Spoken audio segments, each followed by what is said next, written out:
Yo, what up, everybody? This is Mark from Suicide Silence. This is Brian Fair from Shadows Fall. This is Trevor Sternad from the Black Dahlia Murder here.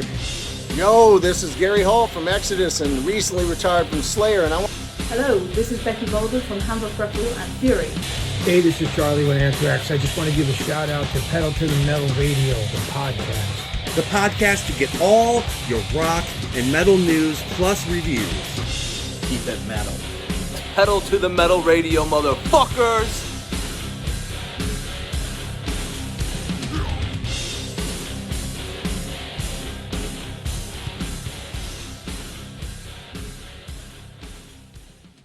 All right, welcome everybody to the first edition of Pedal to the Metal Radio. The podcast presents rock and metal news. This is the first time that it's on the YouTube channel, so I am a little bit excited about this.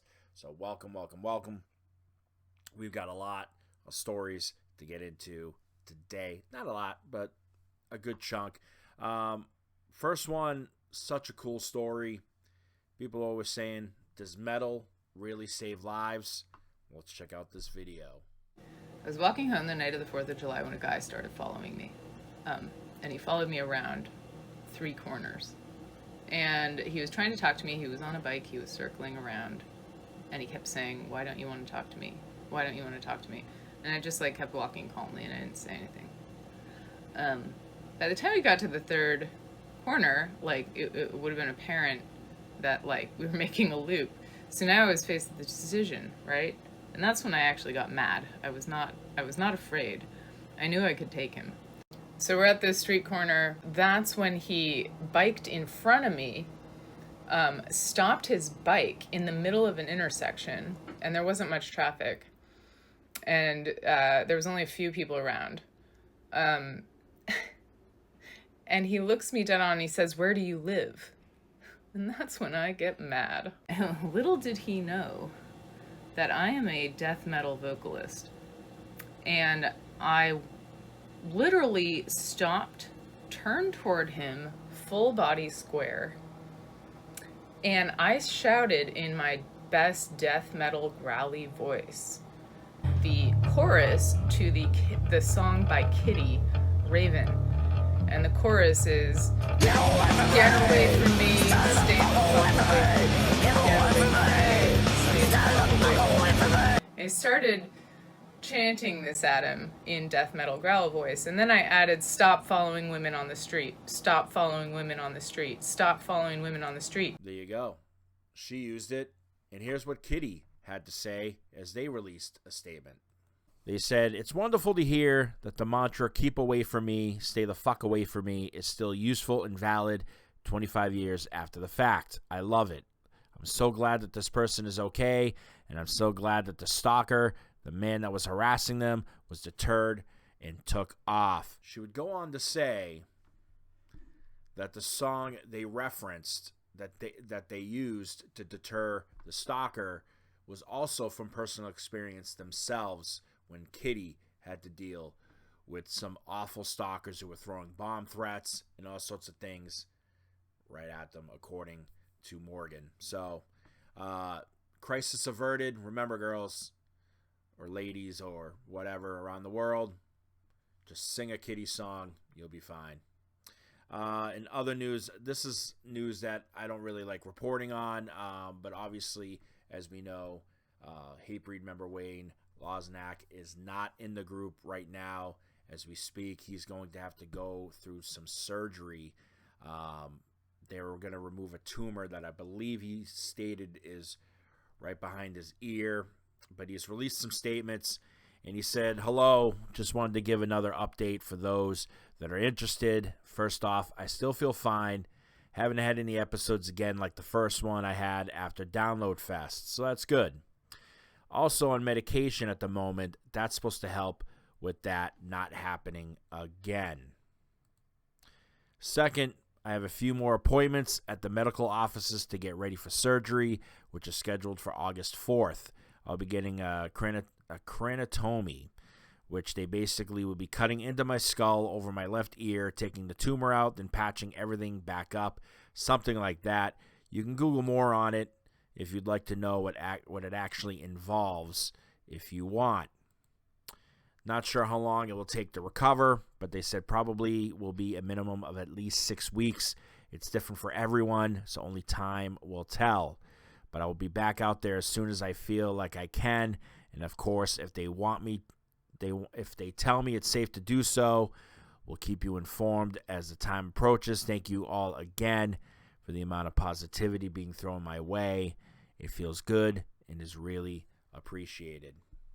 Of course, we here at Pedal to the Metal Radio, the podcast, Pedal TV, want to wish Wayne all the best, and we'll see you on stage again, my friend. All right, another music news. For those of you that are fans of Joey Jordison and Vimic, I've got great news for all of you. You've been waiting for it. It is going to be finally coming out. That's right. The album that was recorded but never finished and turned into a physical copy from Vimic. It's called Open Your Omen. The family launched a crowdfunding campaign, which was very successful. Yours truly also donated, and I am so excited to be getting my copy, my physical copy of the album in my hands so that I can listen to it and enjoy Joey's work once again, which is why we're all here. Well, on October 3rd in Los Angeles, they're going to be having, I believe it's a record release party as well as a live performance of the album. And they had to get somebody to play the drums, and they turned to crypto drummer Luana D'Ameto. And here is what she had to say. Joey was my first drum idol ever, and still my biggest. So at the very beginning, he was my only reference, and what a great reference I picked to have. From his blast beating style and his relentless double bass to just how creative his fills and grooves can be, he shaped entirely how I think about drums. She would also go on to talk about the first time she ever saw Joey, which was on MTV, and all these things. So good luck out there. I look forward to this. Hopefully, we'll never know. Could this turn into something where we get a tour, maybe? I don't know. I'm not going to say anything, but we'll find out. And maybe, the tour can help raise more money for Joey's family and everybody in Vimic as well. It'd be probably awesome, in my opinion. All right. So I saved this last story. Yeah, because it's a curious one. It's one that I don't like to touch at all, right? You get close to politics, and you're just going to rub somebody the wrong way. You know what I mean? It's one of those things. You can't please both sides. There's always going to be a wrong and a wrong to everybody. So in the news, you all seen it. David Draiman of Disturbed took a lot of flack even at the Black Sabbath back at the beginning show. There was a lot of boos because obviously he is a pro-Israel supporter, and of course, why wouldn't he be with his heritage and everything? Nothing wrong with that. Didn't say anything that was wrong with it. But he has been vocal about it, and apparently there are people out there that are not happy about it. Okay. And one of them happens to be an Irish rap group who were just given the ultimate praise from Rage Against the Machine's Tom Morello.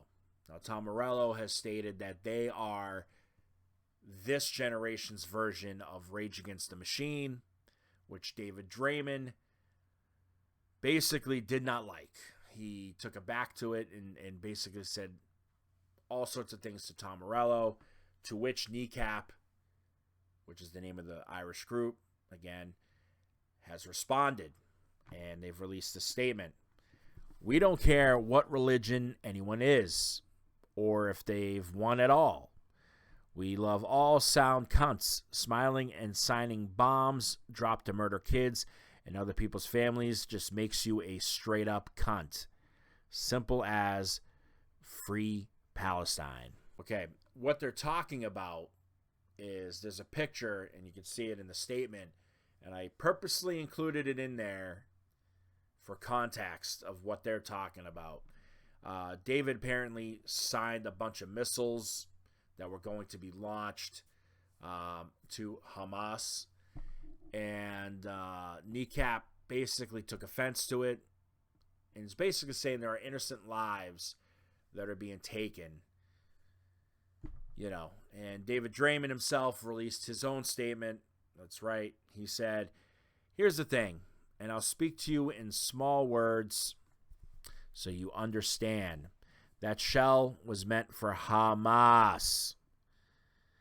You know, the organization who's sworn to murder all Jews, not just Israelis, time and time again, including my family. You shoot at Jews, expect Jews to shoot back. All innocent lives lost in this conflict are due to Hamas, using their own people as cannon fodder so that they can gain the sympathy of those who are only too eager to jump on the Jews-hating train. If the hostages were released and Hamas surrendered, the bloodshed would end. So as you can see, it's quite the mess, right? One side versus another side, who's right, who's wrong. That's not what I'm here to decide. That's for you to decide, okay?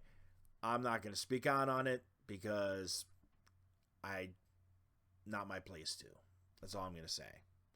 But I'm into when bands and things like that battle each other. Obviously, there's always going to be a right and a wrong. It just depends on who's flipping the right and wrong all the time.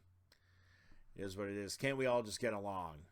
Is basically the saying that I always like to go to. Why, or like as War once said, why can't we be friends?